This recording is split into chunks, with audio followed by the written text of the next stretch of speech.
Hey guys, welcome to the woods of Sedona. Anyway, yeah, that's really it right there in a nutshell. Brown dirt all the way around, little island oases of very dry plant life and a tree that's a survivor. And that's pretty much, you see that over and over and over again between, which is beautiful. I'm just going to give you some other deeper richness to what this area is about, in my opinion, today. So anyway, you got this mountaintop, that long, flat, another mountaintop, mountaintop, mountaintop, mountaintop. Now, I don't know how well you can see in this camera, but if your pod of people, your life, your home, I don't know why I say life, but your home is back beyond this mountaintop on the back side of it, let's say, and you journey to that mountaintop, you've cut through a lot of this desert, and the birds can survive here because they cover a big long territory, but there's slim pickings as far as any animals running around. But if you as a human can make it from this mountaintop across this crevasse of somewhat tree, just what you're seeing here, up to that rock face, there's no getting lost on where you're going. And so you can cover broad areas. And then it's just, are you manly enough to keep going to the next mountain crest that you see? And then they name them and label them. And anyway, that's how you get across a territory that's so big, because there's not much to pick from game-wise or whatever else you need to sustain yourself. So you cover vast areas. But I wanted to speak more about the spiritual thing, because that's my gig, right? If you live on the backside of this mountain with your pod of people, however big back in history you've been here, Indians most likely the most recent heavily populating, and they would travel to this maybe as a common place to do trade with people on the backside of that mountain. And these would all be obvious identifications. But to get from one to the other and be here in the desert is tricky.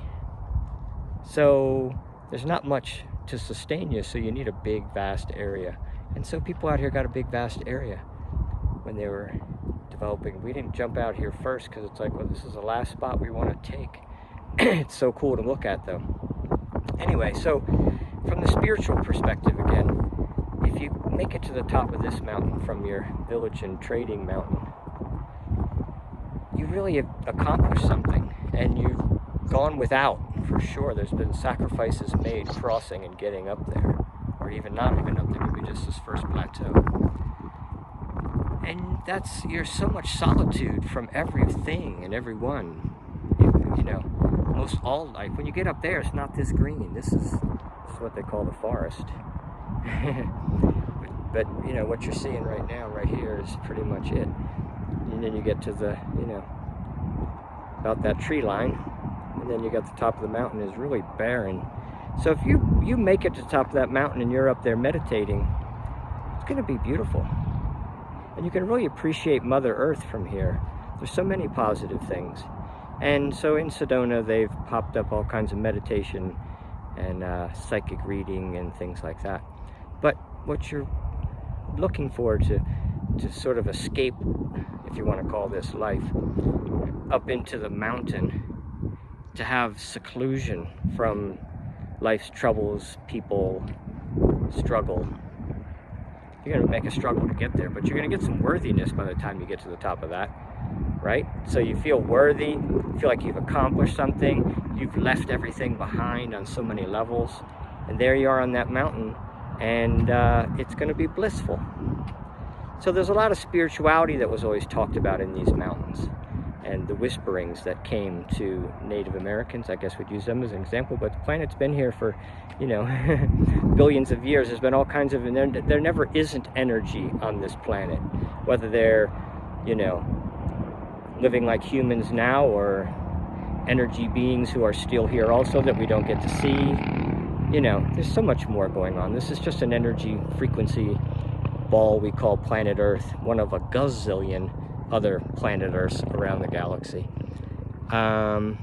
Anyhow, so The thing I was going to get to is you get to the top of that mountain. I guess you're really saying something. But here in Sedona, just walking around trails with a whole bunch of people looking at, this for the foliage. For that point, I say, man, the East Coast just like really rocks. And you get seasonal changes, and you get rainy days and dry days. It's more in the rhythm of where I work. I might want to take a few months and like really chillax and get comfortable inside my house doing something on my computer. And I may want to have a few times a year where it's like spring and fall, where it's like so perfect you can't not want to be outside, and you get a lot done because your days are long and everything's working for you. So if you're trying to get to the energy spot of this, that's what you're really focusing on, not what you're going to get when you get to this actual location. Because your connection to source happens crossing and wandering up to the top of this mountain. You've been carrying your connection with you all the time. It's only in the moment of now that you can ever have a connection. So which moment of now are you going to take? The one you've got right now, wherever you are, or wait until you get to the bottom of that mountain and feel like you're worthy of a connection to source, to Christ consciousness, to God, to the oneness, whatever. Everybody has another word for it. But anyway, but that spot's found in your present moment. What brings you to present moment? Your breath. Now, conscious of your breath for that second, you're in the present moment, but now your brain wants to take over. What quiets the mind? Focusing on a feeling that everything works out okay. But you can't make it happen all for feelings, knowing like, I feel like everything's perfect. I feel like I can make it from, which way do I want to go? This mountaintop across that, I don't know, I'm not showing you good direction, sorry. These kind of, from my vantage point anyway, that's like, yeah, that's a journey, and can definitely be done easily, but it's just a matter of, you got to be prepared. We're walking around these trails here, and it's like like goats. Every spot that doesn't have a tree patch like this has a trail, so you could go a million different directions. But it's kind of tough to feel like you're really away from anything. Like you can, the East Coast, I can go into the woods, and 40 feet in, if I don't hear other people, I don't know they're there. I can get solitude in the forest so quick. You're going right into your little tunnel of like your own meditation. You're just walking, and it's each tree is a little different, each bush, there's variety, and there's so much life and energy of the plants and animals that are popping in the spring. And then the summertime, there's a different version of flowering and animals that are more predominant. And then in the fall, they start dying back, but then other ones come back out, and it's such a cyclical thing. And then you prepare for fall, preparing for getting quiet in your mind and in your body for the winter. And just like getting in, the same thing as getting in the rhythm of night and day. It's just where you're going to go. If you're on the spiritual journey, eventually you're going to go to the point where you're going to be really good to yourself for your diet, really gentle on yourself for your exercise, but continuously moving is all you're after. So if you want to cross this and get to the other mountaintop so that you can meet your creator and have some insight into your life and know what you can set down and how much other people's opinions really matter and how much you really should be trying to impress anyone, you're going to get that kind of clarity and insight up in here. But it can happen only in this moment of now. You don't need to journey across this to get to that point. I guess that's my emphasis for myself. But you're here, so you might as well enjoy it. Anyway, I keep going along. These are beautiful mountain crests, though. It's cool to drive through here. And, mountain biking's good. But your scenery is still going to be this and this and dry heat. That's the other thing. As I've gotten on the spiritual journey, hydration is important. Yes, the desert has its cleansing effect. Just like you don't drink liquids in the middle of the night or before you go to bed. And then you let your body dry out a little bit overnight, and then you replenish it with lots of water early, and then you move into fruits, and then you move into heavier foods. Because you got a cycle going. You got to get in that rhythm and that cadence. And that's, I think, much easier to do in the East Coast than it is in the desert. The desert isn't a place to try to modify your body to, in my opinion. It's a place you want to come if you're trying to get to the top of that mountain to earn your place in the world of calm and insightful and happy. But you don't have to go to that mountaintop to do it.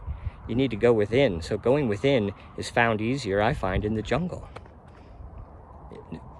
From the jungle to the woods, to the woods, that's about it. Forests, they have all got different kinds of names. I don't know what they even really mean. But isolation with all these people here is not really isolation here anymore. You came here to, you know, I guess you could take an afternoon and run to the bottom of that mountain. But ultimately, you're going to grow more in a more rotating climate and a little bit more humidity, because this drying out, I'm not sure exactly all the science to it, but it'll come around. From the spiritual teachers are always saying to keep hydrated, like I just said. And this is a dehydrating place. So it's not good from some perspective. Now, Jesus came to the desert, but it's noteworthy because you go to the desert. He wasn't a desert person. He didn't live in the desert, you know. But you went to get away. He went to like a mountaintop, you know, or Moses did, same thing. You're just like getting away from everything and trying to be opened to what's going on in your now moment. But we've gotten more advanced since then. We know now you can do that by getting focused on your moment of now, focused on a breath that you know, a breath that you've trained and gotten comfortable in, that you know it's your body's rhythm of everything's working out perfectly, and really a deeper sense even of like total deep gratitude. When you have that feeling that everything has been working out perfect, difficult or hard, it's all just my perception, and now I don't have to carry that perception anymore. I don't have to evaluate days whether they're hard or easy, but I get some variety out of my days just by the weather. And you get sensitive to how you feel in different weather. And when the day pops just right in the springtime, and you know, all the magic that can happen on the East Coast isn't going to happen here. When those days happen, you have a little burst of energy, and that's when you do more of your creative visualization of like, what's your dream world feel like? Really, that would be also the time you'd sort of, well, we won't get in. That's another video. But anyway, so just go within, go in your space. You don't need to come here to find your now moment. In fact, you'd lose a lot of now moments on your way. So I'd say, you know, that's the lesson. But anyway, you know, it's a beautiful part of the planet, and that's good for a trip anywhere. So just being easy on yourself, get in rhythm with your life, with your surroundings. Open up by feeling and saying yes to every experience you have. And I guess that's all I got to say about that, Forrest Gump. So you guys enjoy whatever space you're in, and you know,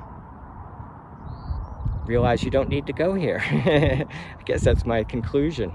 You just go, you know, go within. Love on yourself, even if you just have a plant. But life has energy.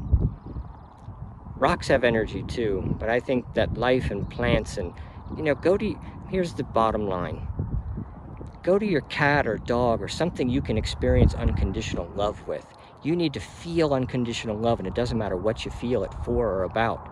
So go with the puppy dog or the kitten and feel that unconditional love and acceptance, even when their kitten's crawling up you and scratching you all up, and you want to teach it not to do that. You're like, you know it's coming. It's unconditional. Whatever stage that little kitten's in terrorizing your world, waking you up in the middle of the night, you're just like, she'll settle down. So, I don't know where was I bringing that in our little world, but focusing on animals like that gives you unconditional love feeling. And that unconditional love feeling, if you can hold it, you can apply it to anything that's going on in your life, and you'll realize that everything that's happened to this point was absolutely perfect, and how delicious it was from this vantage point of everything is perfect, and I'm holding the feeling of unconditional love because I'm focusing on my little kitten. And you just apply it to your life. That's the time to be thinking about where you're going with your life. And if thoughts of your past come up, you just look at them again and say, that did seem like a horrible thing when I thought about it yesterday. But now I'm in this feeling of unconditional love. And I feel like, boy, little Danny Body, when he was a little kid, did this as best he could. And wow, so did his parents. Oh, and so did his siblings. Oh, and so did my community, and so did my past, and so did my life. And anyone I ever thought had victimized me in any subtle little tiny way. But I mean, that's so far out of my head. I've done that like 30, 40 years ago. I really was all over that. Never latched on, not in 40 years, I haven't latched on to anything, maybe more. That anything that's ever happened was I the lesser for it. So I can't be a victim of anything. So my experience of anything that goes on in my life is going to be totally different than the person who's focused on being a victim. To them, every little thing that goes wrong is one more victimization, one more whip. Because if you're victimized, it means you don't feel worthy. You ever do that in your dreams? You're not having a good, positive dream when you're feeling funky about yourself. When you're feeling positive about yourself, you have elation dreams where you are, flying and floating and creating and being, and they're blissful dreams. Well, your life's the same way. Blissful life feels totally different than a life of struggle, strife, and survival. But everybody's got to follow their inner direction. So I don't try to steer people too much, but I guess my concluding point, since I'm at 16 minutes and I got to wrap this up, but it is Sedona, so you get a little overtime. But anyway, is that what? I don't know. Once I got hooked on 16 minutes, I think I'm done. Now you're getting a pattern with that. I did that last video too. Just let that thought go. That's a beautiful art to be conscious of. Turn it off, let it go. Don't think about anything. Just go for that feeling of that kitten crawling on you. You can do that in your mind in a split second. I can do it, turn it on, off. Now you just go through life, venturing through and experiencing what you experience and loving every minute of it. 1 minute's better than the next, because as you get more appreciation building, event after event, you just start taking off. So anyway, that's going to get too preachy and long for this kind of movie. We're out of time. All right, there's your final look. So I'll see you back on the East Coast soon.